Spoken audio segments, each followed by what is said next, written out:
Hello guys! Good day everyone! Hope you all well. For today video mga kaibigan, nandito naman po kami sa allotment ni Briton. Ayan, punta lang po kami dito kasi magche-check lang po ng aming mga tanim at saka kung kailangan po ng weedings or magdadamo po kami. So ito po yung agenda namin today. Today is Saturday po mga kaibigan. Is current time here is already like 9:10 in the morning. So ayan po mga kaibigan. Magandang araw today kasi ano po siya. Lumabas na po yung init at saka hindi siya masyadong malamig. Kahapon kasi makulimlim na malamig. Ayan po mga kaibigan. So dumaan muna kami sa sa Poundland kasi may binili po kami ni Briton na may binili po kaming plant pot couple days ago at sobrang laki po. Gagamitin ko siya sa plant pot po or repotting ng aking money tree doon sa bahay, doon sa bay window. At sobrang laki po at saka mataas po siya kasi 3 tree plants yun ng money tree na i-repotting ko po siya. So ilagay ko na lang sa isang pot mga kaibigan. Si Brito na-amaze sa kanyang peas. Ayan, saya-saya niya kasi dami kasi talagang bunga sa ilang pirasong puno lang to. How many plants of this? It's like probably 5, no? 2 or 3. Oo. Ang dami ng bunga. Ayan po Hintayin pa to yan guys na sobrang na siya talaga. Yung piece niya talaga sa loob na talagang lalaki na siya. Ayan, ganyan talaga siya. Hindi po siya makakain pa. Kailangan pa talaga a little bit longer. Siguro it will ready to be harvested. Mga siguro mga 3 months pa. Ayan. Pwede din itong gawing punla pag Ayan, Oo, because the soil is healthy, no? Especially if you put a lot of compost, natural compost. Wala po tong manure na nilagay po ni Briton dito, guys. Lang po to yung mga leftover vegetable, yung mga home waste ba mga kaibigan? Grass, ayan, from cuttings, leaves, ayan. Ayan lang po yung ginawa ni Briton dito. At saka dami ding damong tumubo mga kaibigan. Kailangan nating bunutin to kasi yung damo guys ay kumukuha po niya ng nutrients sa soil. So nag-aagawan po yung peas at damo sa ating tanim. So dapat na po yan na dadamuhan. Ayan, nabunot ko tuloy yung nabunot ko tuloy yung piece na isang tanim. Pwede pa tumatatanim ba? Ayan guys, ibunga pa pagalitan tayo ni Brito. Ibalik natin. Ibalik natin kasi baka mapagalitan tayo. May pa naman. May pa naman siya. May roots pa naman. Ayan, itanim lang natin balik dyan. Baka pagalitan tayo. Ayan. Ayan guys.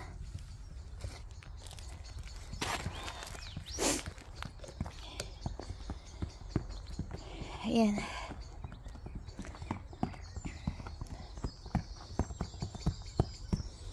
Ayan.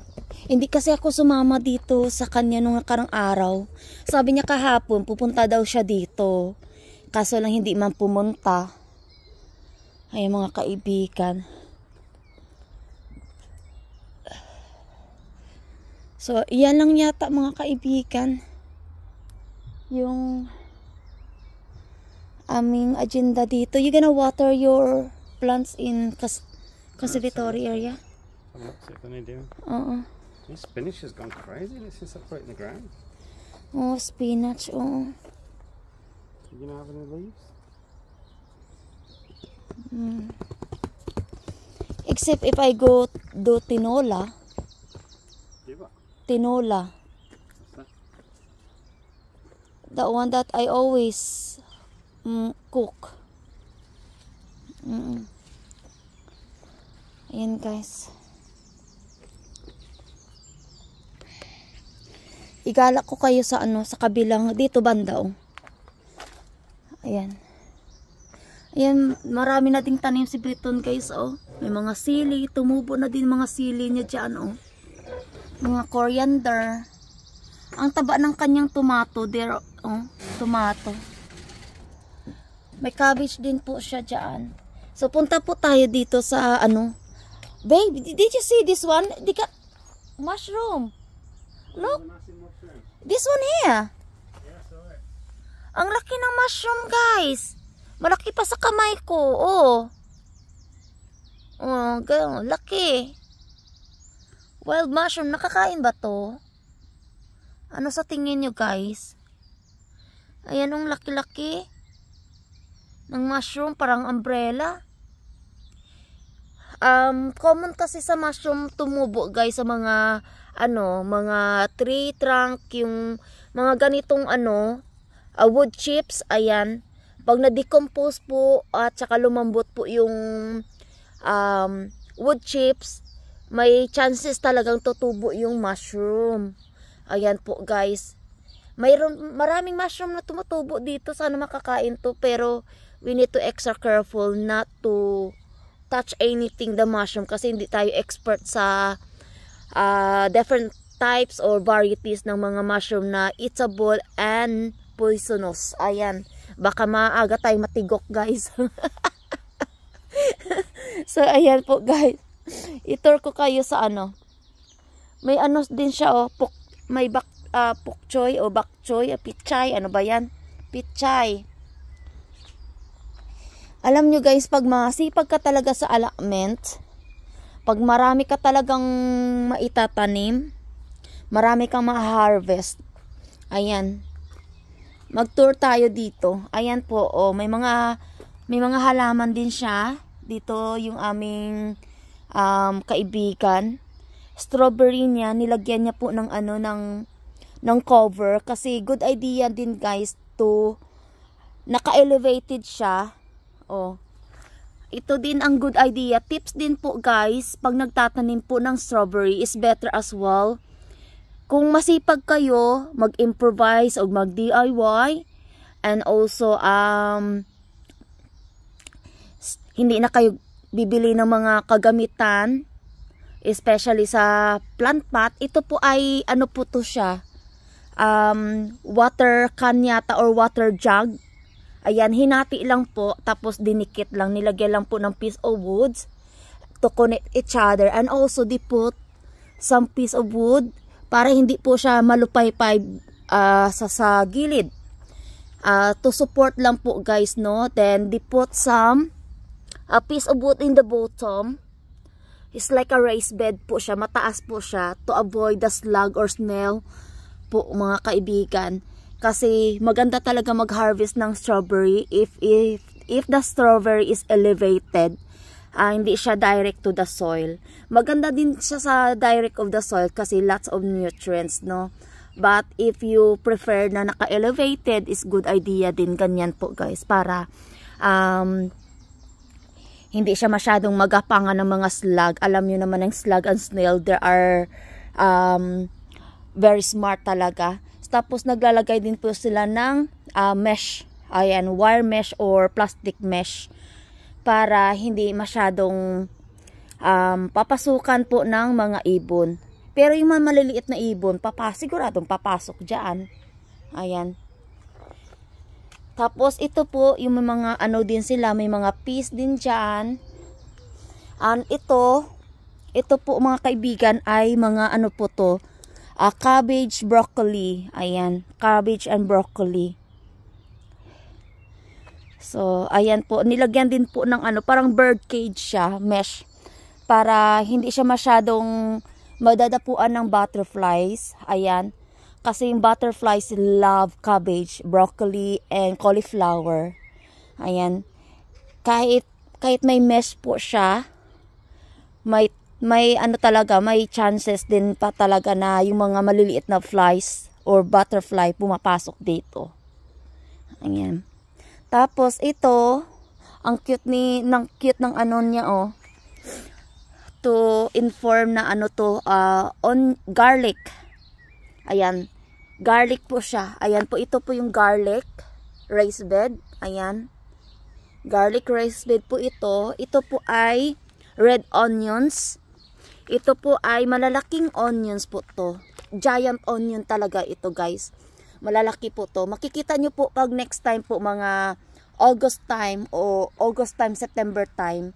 Ready to harvest na po yan sila. Tapos ang kagandahan lang dito kasi malinis yung kanyang pathway. Malaki din yung ginastos dito, guys, to maintain this kind of allotment, to organize ba yung talagang malinis. Ayan, ito po ay potato raised bed po ito. Ayan. Potato raised bed po to. Ang iba ay hindi pa natutubuan. Ayan. Ito po ay nilagyan na po ng slab. Ito, slab po tawag to. Parang slab siya na square. Pinaunti-unti na lang po nilalagyan. Ayan po, dito hanggang doon. Ayan. Dito banda wala pa. Para madali lang po siyang i-maintain yung kanilang allotment. And then they have a raised bed din sa rhubarb. Ayan. Marami din siyang rhubarb. And then more cabbage o broccoli yata to. Ayan, naka-ano din siya. Naka-cover din siya ng ano. Tapos punta tayo dito, guys. French beans po ito. Maganda pag ganito yung ano, yung gapangan ng ano, ng French beans. Matibay siya kasi ginawa talaga nila ng metal, tapos bamboo stick lang. Magaganda yung tubo ng French beans dito nila. Ayan, kasi nakapag-harvest din ako dito eh. Binigyan nila ako. Help yourself lang daw, edi kumuha daw ako ng French beans dito. Ayan. Pag once na ready to harvest, you can put the French beans sa fridge din po, guys. Para masave nyo din po, para may magulay po kayo through winter. Ayan, more potato. Ito po ay more peas. Ayan, masarap yan. Sugar snap peas yan. And more strawberry. Mayroon din po siyang strawberry na direct to soil din siya. Yung strawberry, guys, telling you guys, mabilis lang po siya talagang magdumami kasi yung kanyang vine, or ang tawag yung parang basta vine niya po, guys. Ayan, gumagapang kasi yan eh. More potato dito. Ayan, nagsa-start na siya mamulaklak. Pag malaman niyo po yung potato, guys, na ready to harvest na yan, yung kanyang ang sign po ay nag-flowering na siya, and then the leaf is turned to yellow to orange. Namamatay. Ayan. Ready to harvest na po yung potato pag na po siya, may laman na pa siya. Parang na siya, kamote po yan. So, ayan po, guys, ito po yung kanyang mga tanim din na apple. Ayan, may mga bunga na nga din eh. Red apple po ito. So, may mga compost bin din siya, yung mga pinangbunot na mga damo. Ayan. Ayan, mga potato dyan. Ayan po. Dyan nakalagay. And more compost bin. Maganda kasi, guys, pag maraming compost bin. Kasi yung mga damo-damo na nabunot mo sa iyong allotment, pwede mo siyang mai-recycle. Magagamit pa. Kasi big help din yung sa tanim. So, ayan, ito po yung iba naming mga katabi. Ayan, 4 years ago, masipag dito yung na to, yung may pagmamay-ari nito. Kaso lang sobrang busy, kasi may anak din siya. Ayan, hindi na masyado naalagaan this year. Ganyan guys, pag sobra kang busy, hindi mo na maalagaan. So ito po, yung pagmamayari nito is 2 years na po to inalagaan. Ito po yung mga tanim na to po, lahat po ito ay, ano po to guys, raspberry. Ang lalaki po ng bunga nito, daming ma-harvest mo to. Pwede ka maggawa ng raspberry jam, raspberry wine, raspberry pie, kung ano na lang po guys. Ayan, masarap po to, matamis yung raspberry, malalaki po iyan. Tapos more peas pa dyan, more runny beans, ayan, potato. Tapos si Briton, nandito si Briton, oh. Ano naman yan? Smell? I'm gonna bite it. Oh, okay. What is it? Is it parsley? No, it's not. Maybe the flowers is not parsley, no. Ayan. So yan po guys, yung agenda. Ito po guys, oh. Ito guys, ang klaseng damo, hindi to maganda to guys. Kasi tumutubo. Vine kasi to eh. Ayan oh, grabe itong grabeng tumubo yan guys. Grabe, dami kong binunot yan dito couple years ago.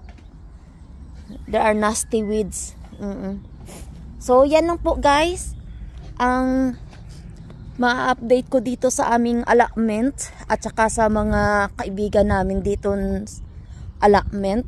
I-update ko na lang din po kayo pag namulaklak na po yung ating yung ating sunflower. Ayan. Ayan, maganda po iyan. So, thank you for watching guys. Ito lang po ma-share ko po sa inyo. Maraming salamat po sa mga team Bakbakan, team Promote, at saka sa mga bagong kaibigan natin dito, nag-subscribe po sa aking channel. And also, mega shout out po sa Ana Lee Rodriguez sa Hi Butterfly mo. And also to all the members, thank you so much. And super sticker, thank you so much. Mega shout out po kay Ate Roxy, Ate A Vlogs, Annalyn TLs, Vilma Landicho Vlogs, Wingbit sa A Halaman Nanay, Mama Donna TV, Josephine Baoyon, A Day with Mama E, Jeremy Hermano, Dasi Succulent and Cacti Lover. Mega shout out also to Succulent Davao. Mega shout out to The Rocky Chef, Yang Reno. Mega shout out Sir David FP. Mega shout out po. And then, and more pa nating mga kaibigan dito. Pasensya na po kung hindi ko po kayo na shout out. Annalyn TLs, mega shout out din po sa iyo. Yam Anset, ayan. Si Josephine Baoyan, ayan, maraming salamat po din sa inyo, sa love and support niyo po, no? Ingat po kayo lagi mga kaibigan. Dito ko na po iin ang aking video. Thank you for watching and God bless us all. And I'll see you sa aking mga upload na video.